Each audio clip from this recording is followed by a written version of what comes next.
About the amount of money that we're spending, firstly, I just want to say that I think it's really sad that we even need to contemplate spending $1 billion more than the $2 billion that we're already spending on mental health. Seriously, that itself highlights the out of control nature of this problem. We're already spending billions, 1.5 billion on psychology sessions. Those Medicare rebated ones, the 10 sessions, yep. $500 million on prescriptions subsidised by Medicare. Most of that, antidepressants. So now there's the additional $1 billion being announced by Albanese, essentially for more buildings and more sessions inside those buildings. Plus, the other day we heard there's more millions and billions spent on tackling family and domestic violence. Let's just pause for a minute. This is not magic money. It's our money. It's our shared pocket. I ask, where's the performance review? Because right now we're throwing money at the same thing that we've been doing that isn't really working well enough. We're still scoring very few runs. We're throwing more money at an outdated treatment model that keeps people on a treadmill. That's not the only thing missing from the conversation, though. What about this truth bomb? Mental health and domestic violence are not separate issues. It's one connected problem with trauma, big T, little t, sitting squarely at the root of it. Yes, the biggest missing link, one that no one's joining the dots on, is trauma. Quick recap, what's trauma? It's what happens inside of you as a result of what happens to you. Think emotional upset that you sweep under the rug, resulting in unprocessed emotion, which is just exactly like undigested food sitting in your stomach. And it causes all manner of mental and physical health problems. Okay, step back. Over 50% of people with a mental illness, so that 1 in 4 Australians from earlier, also has a history of domestic violence or trauma. The statistics overlap. So this isn't just correlation, it's actually cause and effect. That is the missing link, and I'm naming it. Unresolved trauma is at the root of this very large problem. It's complex, it's confronting, but I'm not afraid to go there because I've lived it. And that's what qualifies me to make it make sense for the rest of us. I connect the dots that most people don't see. And I do it with lived experience, not just theory. That's why people trust me. So what now? We could keep funding what's familiar, or we could evolve. We could take the hard road. We could stay in the car and perish, keep doing what we've been doing, or just start walking together. That's what I'm here to offer, a path forward, a movement, a message, one that brings everyone along. This isn't a crisis, this is a wake-up call. Staying the same is harder than changing, I promise. Right now, Australia is sitting in a broken down car. You can stay in the vehicle and perish, or you can get out and just start walking. I'm walking and I'm inviting you to walk with me. Next up, I reveal my vision and launch the Live True movement. My vision? A believe that we're standing at a crossroad when it comes to how we treat mental health in Australia. And the truth is, we've been looking through blinkers for way too long. So the current dominant model, pills and therapy. Right now, the government-funded model is pills and psychology, and that's about it. It's a one-size-fits-all system heavily skewed toward crisis response, nothing about prevention or empowerment. It's like we're sitting in a broken down car, our comfort zone, doing the same thing we've always done. The engine light is flashing, the tyres are going flat, but we keep just slapping a patch on the tyre and hoping for the best. It feels safer to keep driving, even if we're going nowhere fast. It's crazy, but it's true. But what if, instead of staying with the broken down car, we just stepped out? What if we just started walking? And we happened upon a cool stream, took a sip, felt a bit better, and kept going. That, my friends, is the road of transformation, and I'm walking it right now. I'm living proof that it is possible.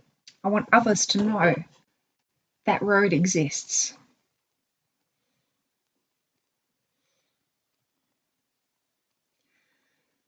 Did you know that there are two approaches to mental health? Two broad approaches to mental health.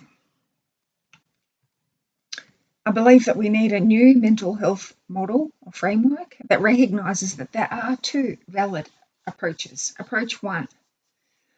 This is the patch the tube, medication and therapy. It plays a critical role for many, especially in crisis. And yes, sometimes we do just need to patch the tyre just to survive the ride.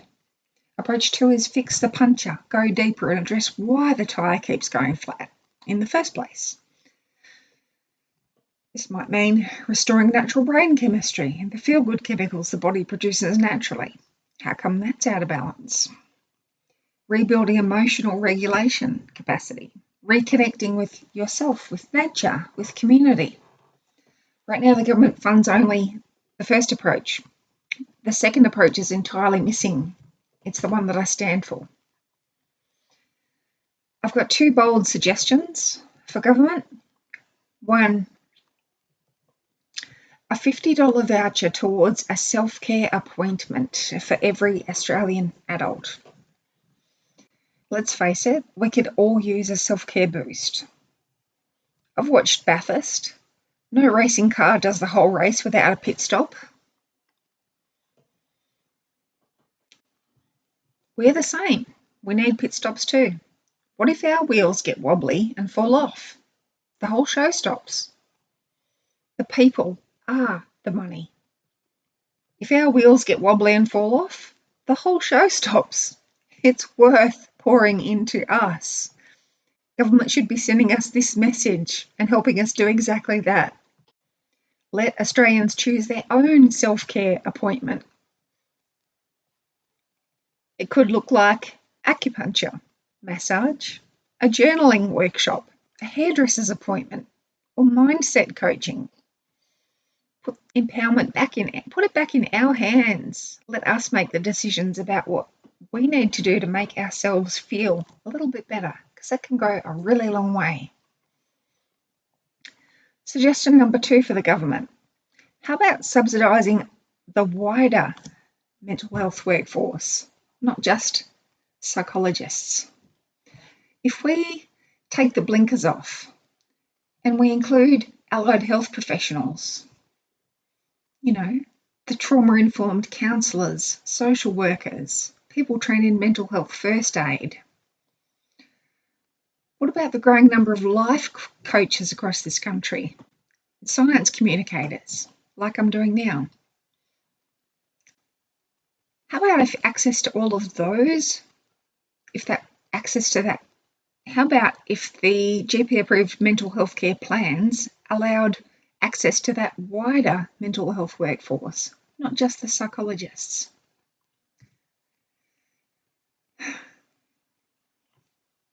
We do need a multi-pronged approach that would be consistent with that. Here's the knockout punch. What I've just described isn't just a mental health upgrade, it's also a small business boost. Imagine that, thousands of skilled professionals who are already doing the work. It's time to take the blinkers off and shift government funding to where the healing is already happening and can happen on a greater scale. And this can start immediately. We don't have to wait for buildings to be built. This can start now. Who felt the effect of that shift in perspective?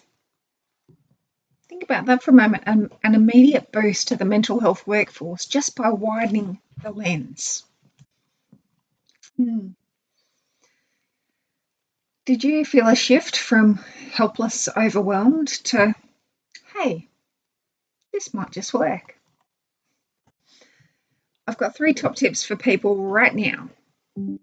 Number 1,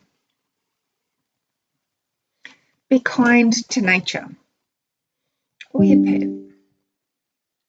On a hot day, turn the sprinkler on for the birds for an hour. You'll be amazed how quickly your nervous system responds to hearing bird song, especially. That's coded into our DNA. It signals safety. It signals no predators about. When we hear birds chirping, Number 2, turn grocery shopping into a community connection experience. Smile at someone, chat to the checkout person. Tiny sparks of connection matter. How about this? Do smaller, frequent shops. That's actually a psychological win because each shop costs less. Winning! Here's one for the teenagers with phones. Oh well, we've all got phones. Train your dragon. Okay, I'm talking about training the algorithm. Social media isn't bad, it's how you use it. In good places only and like what you want to see more of. 2 simple rules, and then let the algorithm do its magic at putting more of that in front of you.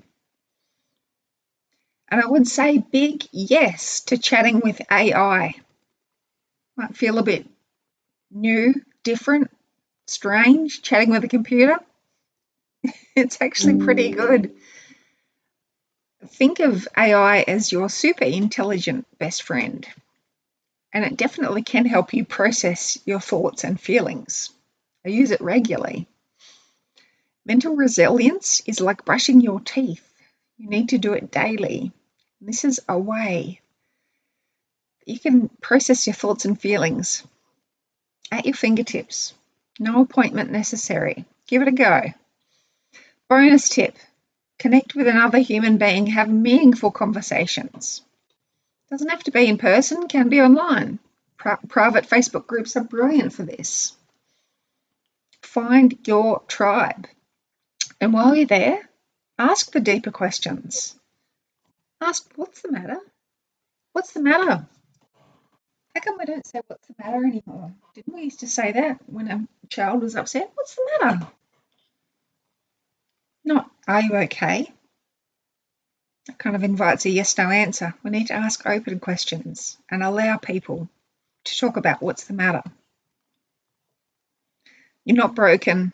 You're human. You're not alone. Reach out. Connect. There is another human who feels just like you right at this moment.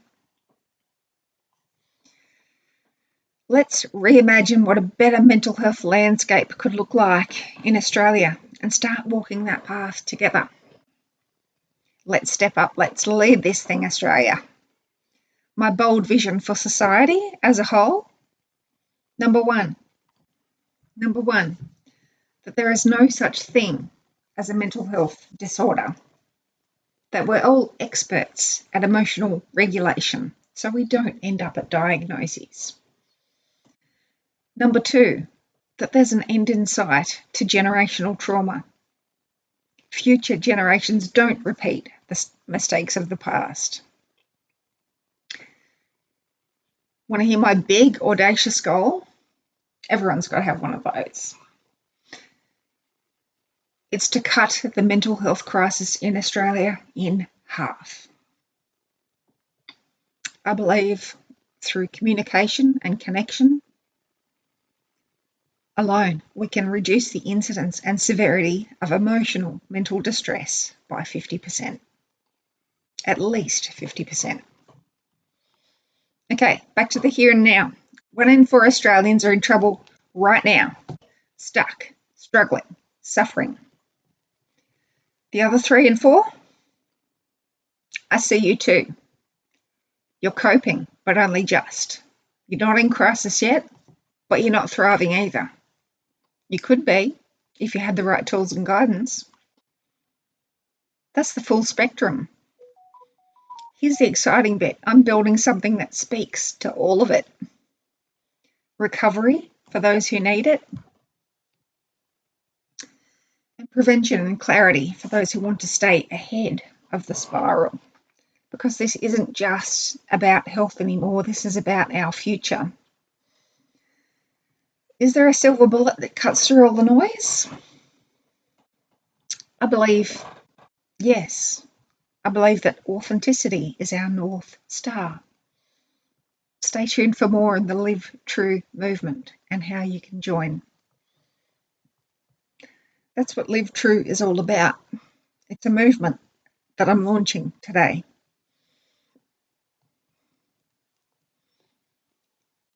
And here's what else I think. When one person heals themselves properly, they give permission for the next person to do the same. It's called a ripple effect. It's multiplicative, it's powerful. I believe it's the only way.